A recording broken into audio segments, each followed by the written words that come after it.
I don't have enough for Taco Bell, but what I do have pleases me greatly. This is the expert set for the basic game. This has nothing to do with advanced Dungeons and Dragons, but it's still a fine product unto itself. When they were done fooling around, they essentially got some better writers and artists to kind of remodel the game. And they made, I think, 5 box sets. There was the red, blue, teal, black, and then finally gold box sets. And I think you guys know them better as, what was it? Besame? Besev? Whatever. I don't know. So, anyway, again, an advanced player. And all these were interesting to me, so I ended up trying to collect whatever I could get.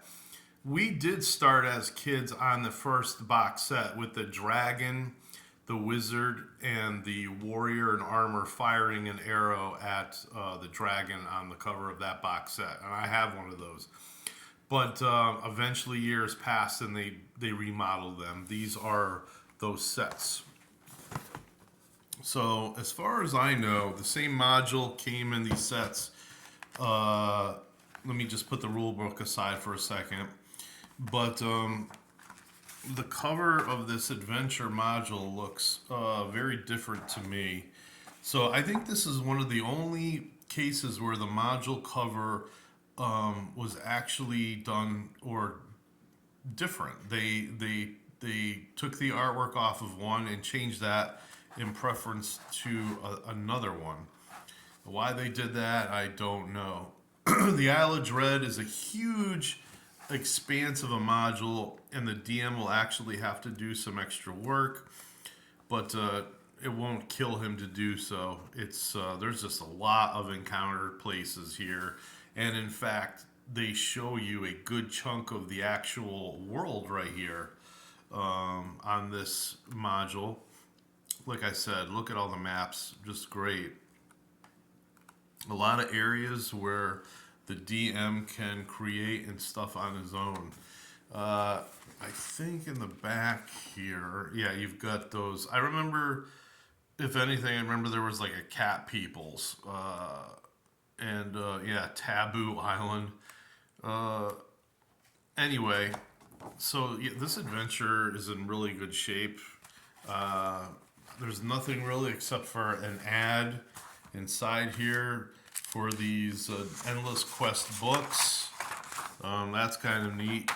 There's a checklist of stuff to buy, and then there's still a TSR checklist and an RPGA checklist inside here. So that's very interesting. The video's gone over 3 minutes. That's all right.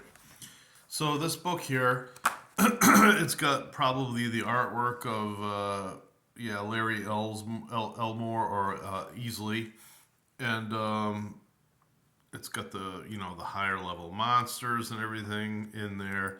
And there's nothing wrong with using this. It's got the magic items table and everything. Look at this. You've got some more maps of the world, some cities, and how to probably some new rules for the players and the DM to learn, including new spells. So yeah, here's a great image. I remember seeing this several times. Yeah, I can understand why everyone would fall in love with this version of the game. I mean, it's simpler, quicker, probably, and you've got less things to worry about as a player as opposed to advanced.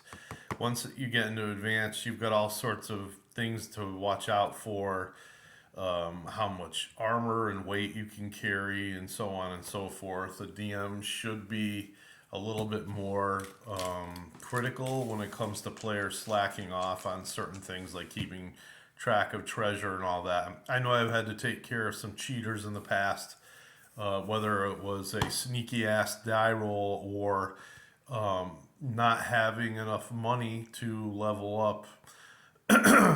Just because they train doesn't mean they're not spending money on training.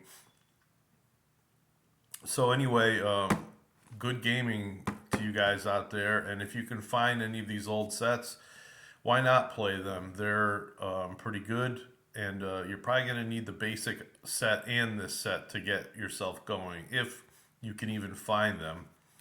Hopefully, somebody will reprint these things in the future. I would probably buy a reprint, but I'm not going to spend $60, $70 and upward to try to get any of these sets there just because I like the artwork and I want to continue to build my collection of stuff. All right, have a great evening. Good luck.